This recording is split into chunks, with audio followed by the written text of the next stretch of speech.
சாமி. எப்போ வந்து பழமையான கோயில் அது? இது வந்து 100 வருஷம் ஆலக்குடி சாமி. 100 வருஷம் ஆலக்குடி சாமி. இந்த கோயிலை கட்டினது யாருன்னு தெரியாது உங்களுக்கு? உங்களுக்கு தெரியும்? உங்க பாட்டு தாத்தா பாட்டம் பாட்டு மாதிரி முன்காலத்துக்கு தெரியும், எங்களுக்கு தெரியாது. ஐயோ, உங்களுக்கே தெரியாது. உங்க வயசுங்க உங்களுக்கு? எங்களுக்கு 50 60 70 தாண்டுது. எங்களுக்கு 70 தாண்டுது. இது யார் கட்டணும் தெரியல, அவ்வளோ பழமையான கோயில். இது பழமையான கோயில், முன்னா காலத்துல தான் ஆரம்பித்தது. இது சேர் என்னங்க? அது போய் சேர் வந்து வேண்டித்தலை.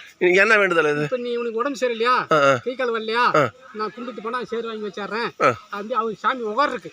ஓ, சாமி உட்காரதுக்கு அது குணம் ஆகுதா நல்லபடியா? அது வச்சுட்டா அது நம்ம போஸ்ட் போடக்கூட அவங்க எத்தனை பேருக்கு சாமி ஆண்டவன் ஆளூர் இருக்காங்களோ அவங்க பூரா உட்காருக்கு தான் அந்த பேர் பூரா.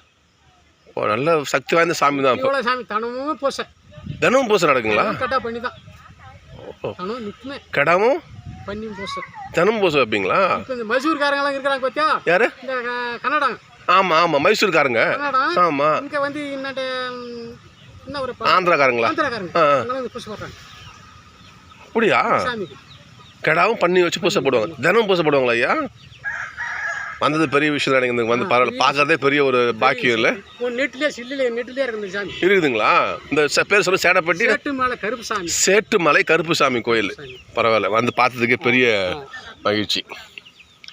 இங்கே இருக்கின்ற அந்த பூஜை நடத்துகின்ற ஐயா சொன்னாங்க பார்த்தீங்களா, சேட்டுமலை கருப்பு சாமி கோயில். இந்த கோயில் எப்போ உருவாச்சுன்னு இவருக்கே தெரியலங்கிறாரு. இவருக்கு 70 வயசு ஆகுது. இவங்க தாத்தம் பாட்டம் காலத்துலேருந்து இன்னும் இருக்குது. அப்போது 100 வருஷத்துக்கு மேலே அந்த கோயில் இருக்கும்.